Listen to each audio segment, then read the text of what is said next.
Insights, solutions, and networking all come together at RSA Conference. Join a global cybersecurity community at rsaconference.com/ITSP-MAG24. Marco. Sean. Are you ready for some barbecue? Well, you go to Dallas, you get barbecue. Why don't you brief me before you go on with this? That's the whole point. I like to stump you with so what the heck you is think going on. Dallas, you think barbecue? Is that your thing? Is that your Yeah, thinking? I'm gonna take a quick tangent because I had a really amazing experience in Dallas, and so I'm gonna share this story where I was at a barbecue place, obviously, and I wanted to try a number of different types of barbecue. So I didn't hold back on my selection. Let's just say that. And I went to pay, and there was a gentleman standing on the other side of the hall saying, "Nope, that's on me." And he did that for about 100 people in line the entire time I was there. That to me is Dallas. So, wow. Yeah, I was grateful for that moment, and gave me hope in humanity. That is, I'll say, the culture of Dallas, right? Very, very giving group of folks. We're going to talk about culture today. So the reason I mentioned Dallas is because we're doing an on-location event coverage for the MIC annual conference. That's Minorities in Cybersecurity. They hold a conference where they talk about all kinds of cool things, important topics, not just about minorities, but the roles and the activities that minorities have in the world of cybersecurity. So having a good culture is one of them. We're going to be talking to Melanie Ensign and a few others about crisis management, right? That's not anything specific to a particular group. Everybody has to deal with crisis management in the organization. So I'm glad to see that as another topic as part of the event. And today we have Letrice and Dwan Jones on with us, and they're leading a session on culture. Thank you so much, both of you, for first off sitting through my ramblings. Second off, for joining us today and having this conversation with us. Certainly. Thank you for having us. Thank you. Yes, absolutely. All right. So I'm tired of hearing myself talk. Sean already took the time allowed to him to talk, so I'm going to pass the balls to both of you to introduce yourself, and then we will talk about what are you going to do there in Dallas. D. Absolutely. So I'll start. My name is Denitra Letrice. Everyone calls me D, so please, if you ever meet me at the conference, walk right up and say hello, D. I have spent the last 25 years of my career in IT and IT adjacent. That means theoretical as opposed to hands-on engineering. And over the last 5 years, I've been concentrated on human development within IT, specifically cybersecurity, and also focusing on what cultures are needed to help employees thrive. Dwan? Thank you, Dee. And so I am the Director of Diversity, Equity, and Inclusion at ISC2. Really happy to be on with all of you to have this really important discussion. I've been in the world of really communicating and helping organizations with their organizational development, including inclusion and diversity, for around 20 years. And so this is definitely a topic that's very dear to my heart, very passionate about how we can change things to make sure that everyone is included, that folks have a sense of belonging wherever they are, especially in the cyberspace. So again, really happy to have this conversation with all of you. Certainly. Love it. And a proud CISSP certificate holder. I'll just say that. Awesome. My fellow guest here from ISC Squared. I want to start with you, Dee, because you said something that probably slipped most people's ears, but it caught mine. Cultures with an S. And everything that I've talked about is how do you establish a culture? Singular. And I'm wondering, what was it purposeful that it is multiple cultures? And what the heck does that mean? So if we get down to the consensus, so we have some common language. Culture is basically defined as a shared standard of beliefs, values, what we will recognize, what we won't recognize, what we tolerate, what we will not allow. So with that standard, about 5 years ago, I was listening to a town hall meeting of an executive in a Fortune 100 company that we're not going to name. Just trust me, I was there. And this individual kept saying the word culture over and over again. Our company's culture, our culture, our culture. And I was jotting notes to myself going, I want to ask him to define it. I bet he's having a different cultural experience than his frontline employees are, right? So I do think there are multiple cultures, and as executives and people leaders, we need to make sure that the cultural experience that we're having at our level is the same that our employees are having at their level as well. Wow, because it's not hard enough to build one culture. We have to establish many. But I understand what you're saying. It's important. We break down the barrier. Yeah. Hopefully we level set so that everyone from John in accounting all the way up through the CEO are having the same shared culture ultimately. And it makes sense. I mean, from a sociological perspective or anthropological, cultures is many, right? It's different part of the world, country, city, community.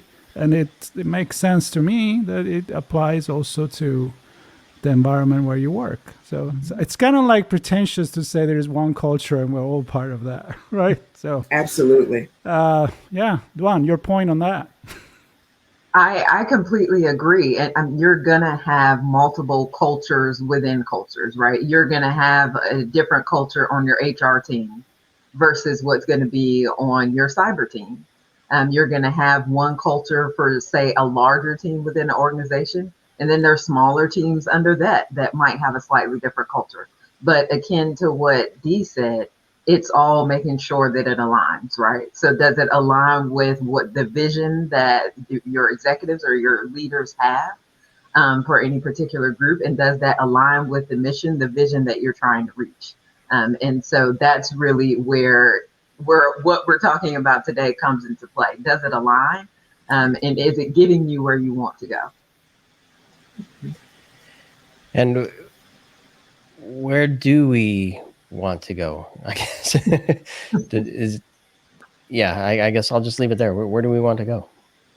So I'll say this. Census-Wide did a survey back in 2018 for LinkedIn that purported 70% of the respondents said they would not work in a company that had a negative or toxic culture. So from a leadership perspective, if we want the brightest and the best, those who are most innovative and prepared to take our business into the next 10, 20, 30 years, we need to make sure that they're attracted to the culture they'll experience when they come over. If not, they're going to stay where they are and we miss out on an opportunity. So that's first, attracting and retaining the right talent to be productive. And that leads to a good point and a tidbit specifically on the cyber workforce, is that our workforce gap is astronomical right now. We need to grow by 73%. So we might need to take a minute and let that sink in. 73% we need to grow by across the globe. And we're not going to do that unless we attract the talent, unless we attract more diverse talent. And as Dee said, we're not going to attract them, and then we're not going to keep them unless our cultures are aligned and where they need to be. And it's something that they expect when they walk into the door. We're finding that more and more, especially younger generations, are asking those questions in interviews because it's two-way, right? I want to know about the company, you want to know about me, but they're asking those questions. Tell me about your culture. Tell me about your values. What do you stand for? What will you tolerate? What won't you tolerate? Because they want to make sure that where they're spending most of their time, which is, where we spend most of our time, is at work. They want to make sure that it's in a positive and inclusive environment where they have their own sense of, okay, I can accomplish things that I want to accomplish in my life in this organization. And so that's where we want to go is, are we doing that work in the cyber industry? Are we doing that work to make sure that folks can come in, they stay in, they succeed, and they invite others in? Because that's the only way that we're going to bridge this gap. So it seems to me that with all the conversation I had on the topic, the bringing people in is relatively easy. I'm not saying it's easy, but relatively to retain them. I think that's what the real challenge is. Yes.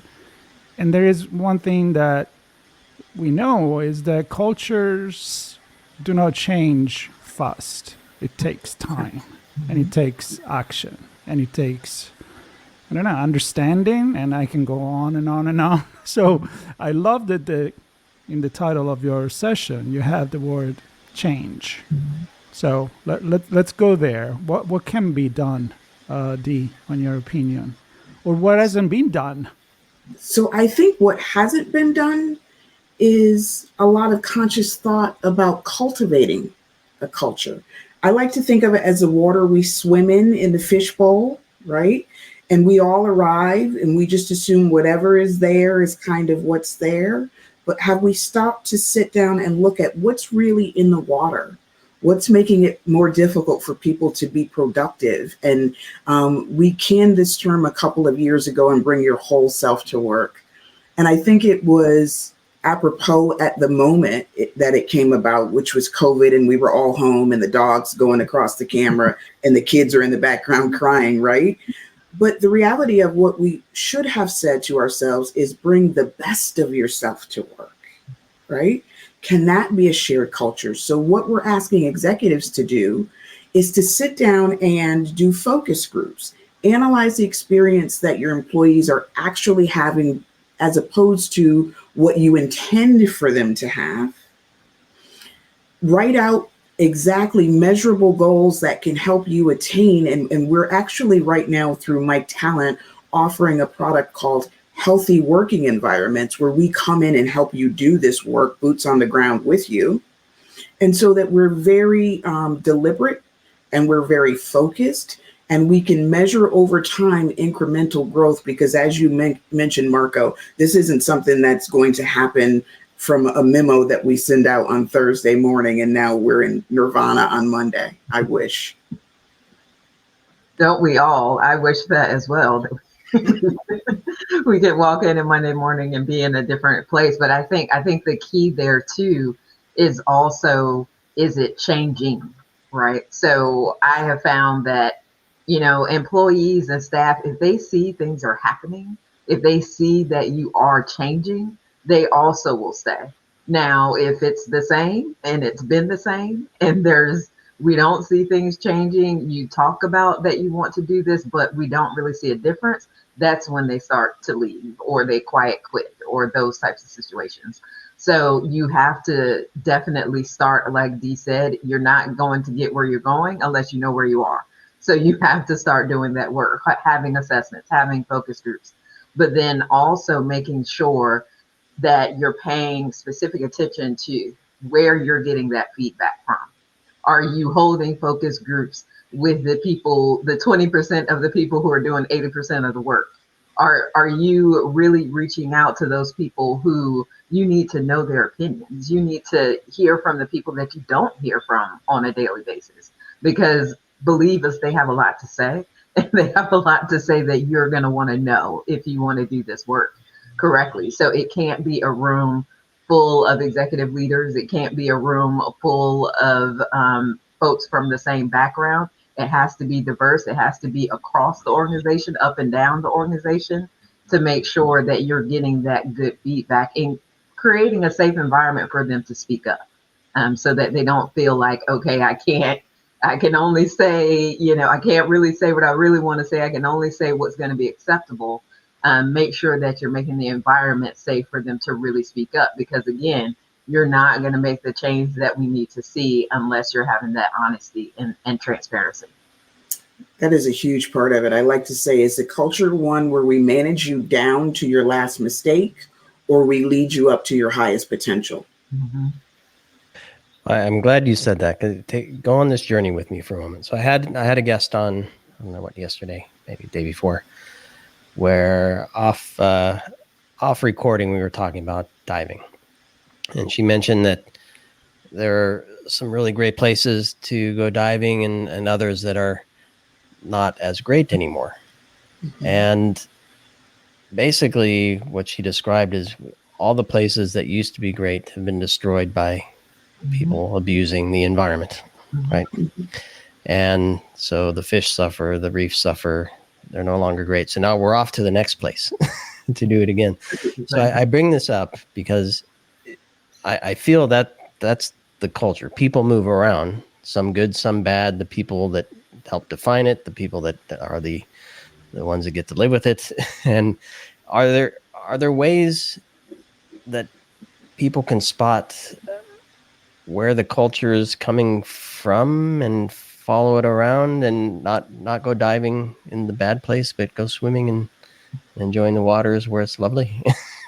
That's a good question, because I would say, and if we think about this from a personal perspective, in most organizations, you know where the bad apples are. It's just that folks don't really know how to address that.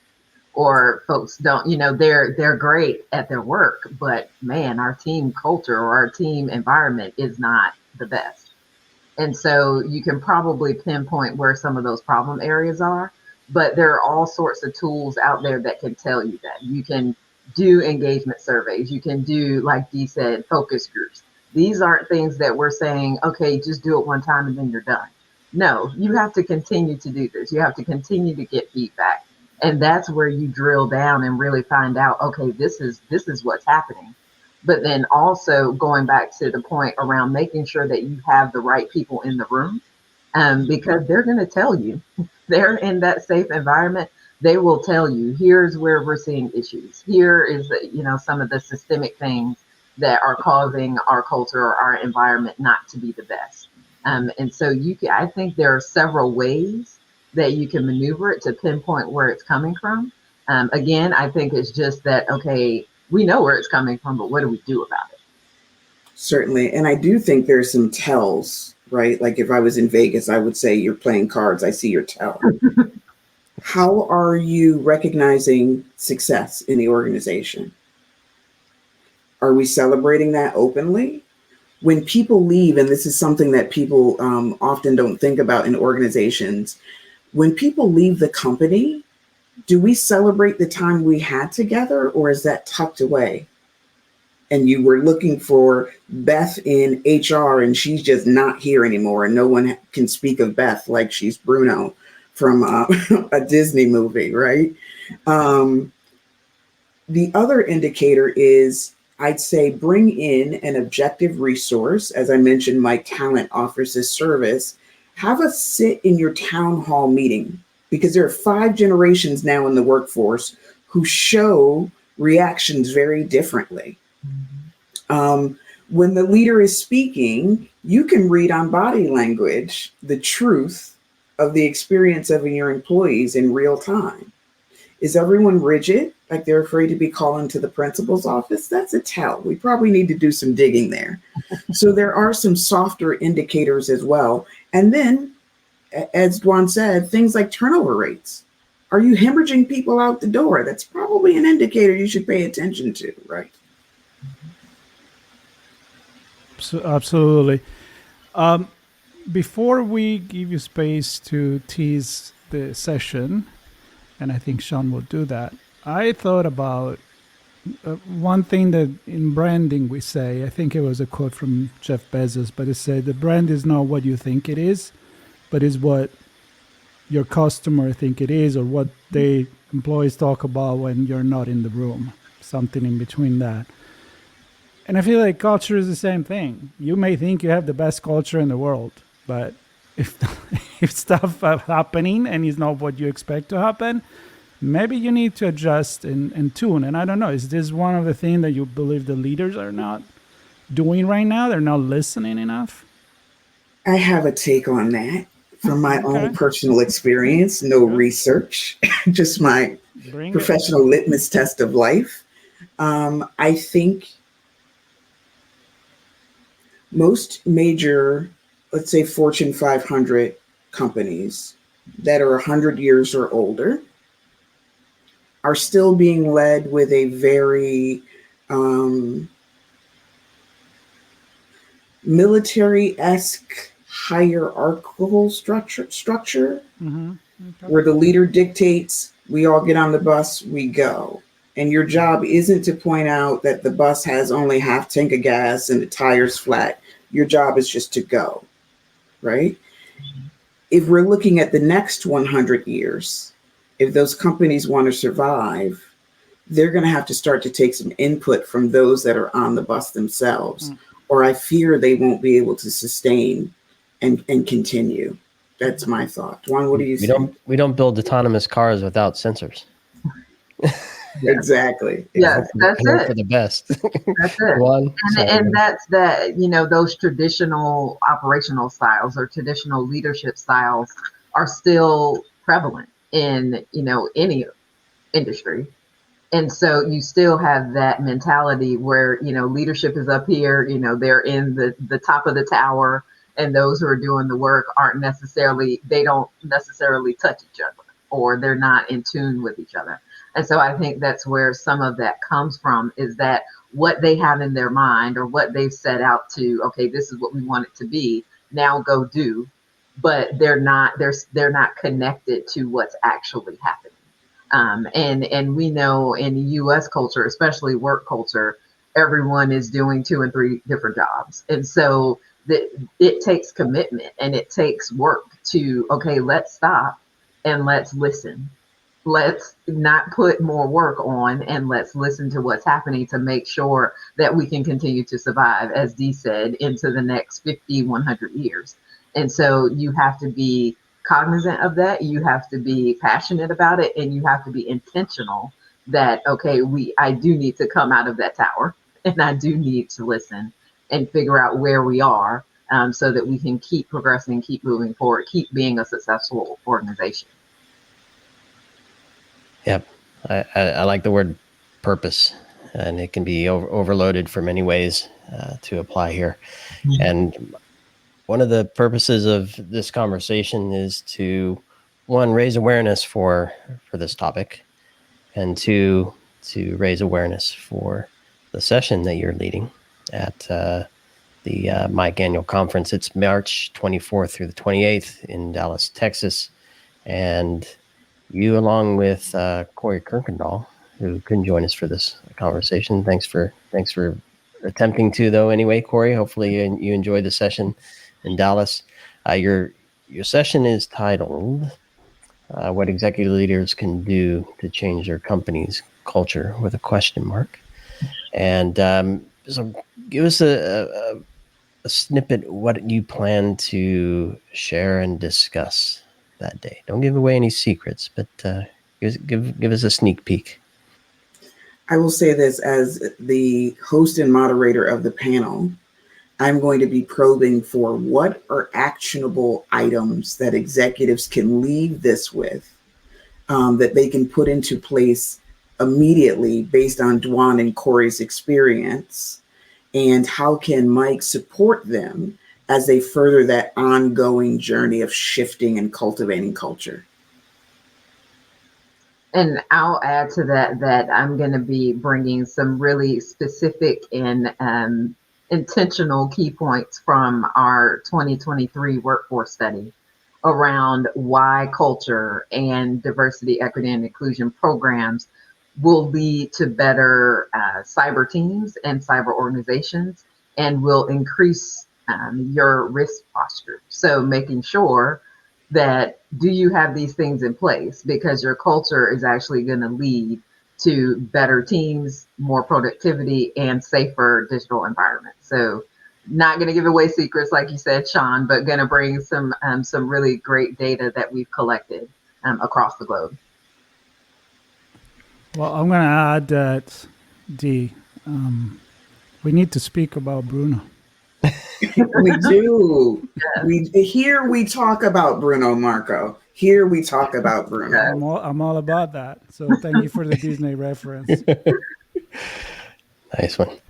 Well, March 24th through 28th, you're going to be talking about loads of things by enabling and supporting and empowering everybody in cybersecurity.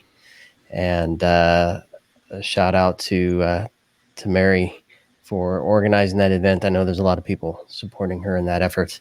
I recorded a kickoff episode that folks will need to listen to as well. So if you haven't heard that yet, you'll get an overview of the whole event. And I'm thrilled to have the two of you on. Obviously, we're just scratching the surface. That's the whole point here, right? Just to tease a little bit.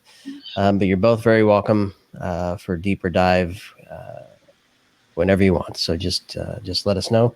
In the meantime, if you're in Dallas, go there. If you're not in Dallas, head there.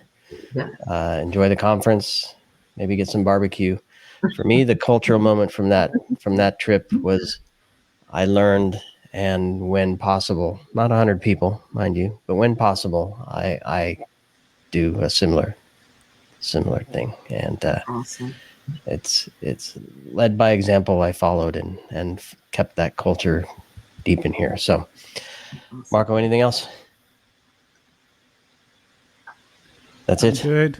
We're good. This was a good conversation, and again, anytime you want to come back, I love to talk about this and help as much as I can to amplify this topic. Yes, yep. Thank you. So I'll put a link to the conference in the show notes so everybody can find out where it is and when it is and all that good stuff. And of course, everybody listening, thank you for doing so. Please do subscribe, share, and stay tuned as Sean and Marco go all over the place for our event coverage on location. Even when we don't go. When we don't go. We get to meet amazing people remotely like this. Dwan, D, thank you so much. And we'll see you soon. Good luck at the event, and keep well, everybody. Thank you. Be well. Bye. Insights, solutions, and networking all come together at RSA Conference. Join a global cybersecurity community at rsaconference.com/ITSP Mag 24.